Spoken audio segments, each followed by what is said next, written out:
Oke, halo, assalamualaikum warahmatullahi wabarakatuh.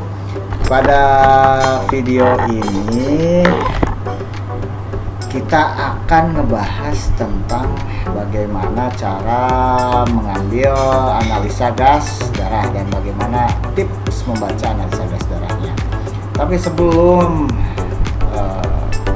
melaju ke pembahasan bagaimana cara mengambil analisa gas darah dan cara bacanya, jangan lupa heula di share heula tuh, di subscribe gitunya, di like, di komen. Da kumaha atuh ya geus sabaraha kali kurang ya. Di si video ini nggak tahu, ini cobaan nih ngambil video ini teh sabaraha kali tag gagal aja ya. Loba dosa juga nah. Oke, tong hilap, tong poho, jangan lupa, don't forget ya, untuk nge-share lah ya, biar kita bisa saling berbagi terus di channel ini. Saya bukan menggurui di sini teh, intinya mah berbagi, jadi berbagi ilmu. Ya, ilmu yang bermanfaat, salah satu amal jariah ya, ilmu yang diamalkan gitu ya. Ya mudah-mudahan aja bermanfaat ya buat para subscriber terutama ya umumnya buat para perawat semuanya. Kita mulai tong seueur catur. Next, kumaha sih naon sih analisa gas darah gitu kan, gimana caranya? Yuk lanjut saja. Gini sih, analisa gas darah tuh intinya mah butuh sih data analisa gas darah untuk menegakkan diagnosa gangguan pertukaran gas. Jadi data mayornya apa? Ya ini analisa gas darah. Gitu ya. Kemudian untuk mengevaluasi juga tindakan yang efektif buat kita gimana gitu ya. Di mana kita ngambil lokasi untuk pengambilan AGD? Ada beberapa ya arteri yang biasa dipakai. Pertama arteri radialis, di brachial bisa, atau di femoral gitu ya. Tapi gini guys, sebelum kita melakukan harus di Allen test dulu ya. Allen test itu gimana sih? Nah, kita bahas nanti sekilas lah Allen test gimana ya di prosedural. Oke, yuk ya kita tag video lah sedikit lah. Oke, nah ini di radialis ya, kita mau ambil ceritanya, inform konsen dulu ke pasiennya gitu ya, nanti siapin alat. Nah ini gambaran untuk arteri radialisnya gimana. Nah ini arteri radialis itu biasanya sejajar dengan ibu jari ya. Oke. Nah ini maksud saya Allen testnya kayak gini. Jadi kita tekan arteri radialis dengan arteri ulnar gitu ya, untuk lihat bagaimana nanti perfusinya, nanti resiko trombosis atau setelah kita ngambil AGD ada komplikasi nantinya, takutnya ada itu. Makanya pencegahannya kita tes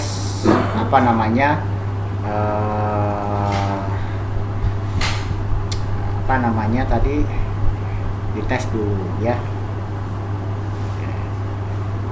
Yuk. Oke, nah ini suruh pasiennya sekitar 30 detikan ya, nanti lepas lagi. Nah, lihat perubahan warna di sini. Kalau di sini setelah kita lepas di sini ya, ini nanti kita lepas nih, plek, nggak ada perubahan, masih cyanosis, lambat, jangan dilakukan gitu ya. Karena bisa bahaya. Nah, lalu kita persiapkan alat, biasalah spetnya kita siapkan, kemudian jarumnya gitu ya, kemudian cupnya kita siapkan gitu ya. Oke, needle-nya kita siapkan yang sesuai ya. Oke, nah spetnya biasanya yang sudah mengandung heparin yang dipakai gitu ya. Apa saja yang diperlukan? Alkohol swab, kemudian jarumnya, sarung tangan, kemudian gaun, bidoken untuk nyeri, siringnya, gausnya yang 25 gitu ya, jarumnya, kemudian handuk yang kita gulung, dan es gitu ya, kantong es yang ada esnya. Kita inform konsen dulu guys ya, inform konsen, sebutkan tujuan, minta persetujuan cuci tangan, lupa cuci tangan yang benar ya. Oke, nah kemudian ke pasien lah, alat sudah siap ceritanya. Nah, kita cek dulu area penusukan. Ceritanya kita ngambil radialis lah. Kalau saya sih doyannya yang femoral, nah, tapi ajarin yang radialis lah. Oke, cek dulu nadi radialisnya, rasakan dulu benar-benar, harus pasti. Ya, kalau ragu-ragu jangan ya, harus benar. Cek 2 jari, 3 jari gitu ya. Pastikan benar di sana nadi radialisnya, tempat penusukannya di sana. Harus pasti. Masanya nggak kelihatan, hanya bisa dirasakan gitu ya. Kayak cinta, nggak bisa dilihat, tapi bisa dirasakan guys. Asik tuh, asik lah. Gitu, dah. Atau boleh kalau masih ragu ya dengarkan aja pakai Doppler, boleh gitu ya. Begitu sudah pasti lokasinya di sana. Nah, lanjut ke proseduralnya. Oke. Nah, simpan alas di bawahnya tuh supaya enak gitu ya. Kita ngambilnya ya pakai gulungan, boleh lah gulungan apa namanya, gulungan handuk boleh, gulungan ini bantalnya boleh gitu ya, bantal kecil atau guling kecil boleh gitu ya. Nah, buka set sterilnya gitu ya. Squidnya kan itu dalamnya yang steril, luarnya mah boleh kan gitu ya. Sarung tangannya sarung tangan steril. Kemudian kita desinfeksi. Nah, rasakanlah area penusukan yang tadi kita pastikan di mana, nadinya, arterinya di mana. Nah, kalau ini kan sistemnya dia kita kasih lidocaine dulu biar nggak sakit gitu kan. Karena sakit guys gitu ya, pasti sakit guys. Sakitnya tuh mungkin nggak sesakit putus cinta ya, yang bagi ngerasain yang putus cinta ada saya mah tuh antara cinta-cintaan lah. Nah, kemudian langsung tusukan. Kalau sudah kasih lidocaine, tusukan derajatnya itu 45 derajat guys. Kade kalau 90 biasanya di femoral, kalau 90 derajat itu di femoralis biasanya, itu 90 derajat enak. Tusuk 45 derajat, kudu pas di sana, tes itu tuh kerasa bunyinya tuh tes gitu ya. Nah, langsung kalau arteri biasanya darahnya tuh ngalir sendiri guys, ngalir sendiri ke atas tanpa disedot gitu ya, itu ngalir sendiri kalau dari arteri. Beda dengan vena. Nah, ini jangan sampai dilakukan kayak gini nih, tusak tusuk bolak balik gitu kan. Emang nusuk apaan gitu ya, kalau nusuk yang lain bolak balik enak, ini mah tuh tinggal tuh udah nyeri gitu ya, tos gitu ya, dah di jab gitu ya. Nah, tetap safety buat kita ya, tutup langsung needle-nya, kemudian buka, safety buat kita lah pasti. Masukkan ke cup, seret ke capnya. Buang buihnya kalau ada buih, ceret gitu ya.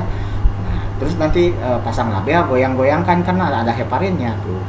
Nah, pasang label, nah, terus masukkan ke S bag. Nah, ini S bagnya masukkan. Nggak boleh ini nggak dimasukkan ke S bag, harus ke S bag. Nah, ini aja di plester aja bekas tusukan tadi ya, tadi setelah ini ya.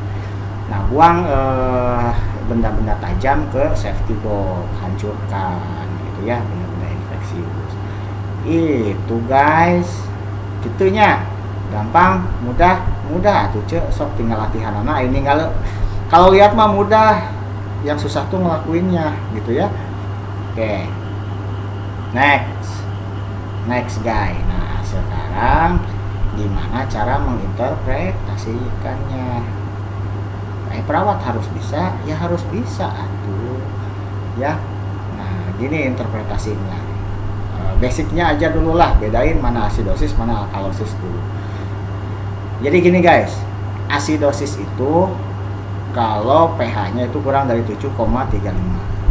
Kan normal pH itu 7,35 sampai 7,45. Jadi kalau asidosis pH-nya itu turun dari kurang dari 7,35. Kalau alkalosis guys, mau metabolik atau respiratorik, pasti pH-nya di atas dari 7,45. Itu alkalosis ya. Nah, sudah tahu nih mana beda asidosis mana alkalosis. tinggal ngebedain mana yang respiratorik, mana yang metabolik. Nah, gimana bedainnya guys? Gini, kalau respiratorik itu yang berubah itu nilai PCO2-nya. Kalau metabolik yang berubah adalah nilai HCO3-nya, gitu ya. Oke, nah sekarang kita ini kan yang tidak terkompensasi dengan yang terkompensasi penuh.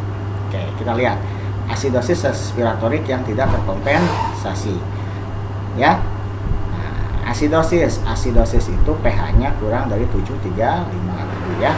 Respiratorik PaCO2-nya yang berubah. Berubahnya gimana kalau asidosis? Nah, karena donor asam itu CO2, nah, yang mengakibatkan penurunan pH adalah meningkatnya CO2. Gitu ya. CO2 ini donor asam, guys. Jadi semakin meningkat CO2, semakin asam dia, semakin menurun pH-nya, gitu ya. Nah, gitu. Sedangkan HCO3-nya, guys, itu normal-normal aja. Kalau dia tidak terkompensasi. Nah, gimana yang terkompensasi, Pak? Nah, yang terkompensasi sebagian itu, guys, kayak gini. pH-nya itu tetap, guys. 7,35. Maksudnya tetap turun. Masih di bawah 7,35. PCO2-nya tetap meningkat di atas 45, tapi dia dikompensasi dengan peningkatan HCO3. Nah, terkompensasi sebagian. Base excess-nya juga ikut meningkat lah, karena basanya meningkat. Tapi pH-nya masih tetap tidak normal, masih di bawah 7,35. Ini terkompensasi sebagian. Nah, kalau terkompensasi penuh gimana asidosis respiratorik? pH-nya sudah mulai normal, 7,35, 7,45.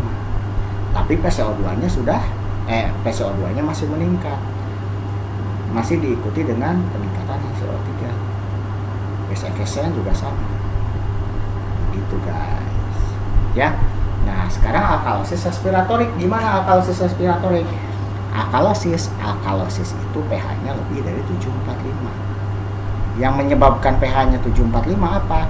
PCO2-nya yang turun. Karena donor asamnya turun, ya pH-nya meningkat. Atau tadi kan PCO2-nya meningkat, asamnya meningkat, pH-nya menurun. Gitu ya. Sedangkan HCO3-nya normal, guys. Tadi kan kalau respiratorik yang berubah apa? PCO2, base excess-nya juga normal. Ini yang belum terkompensasi. Sedangkan kalau yang terkompensasi sebagian, pH-nya tetap meningkat.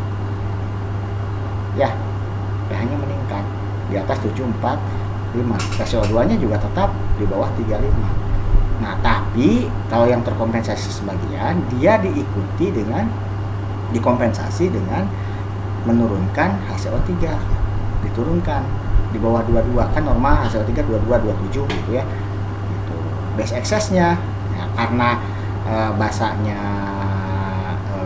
turun, buffernya turun, basanya juga turun, base excess-nya juga turun gitu ya. Kalau terkompensasi penuh, nah ini pH-nya 74 sampai 7,45 mulai normal ya. Nah, sisanya ya samalah turun gitu ya.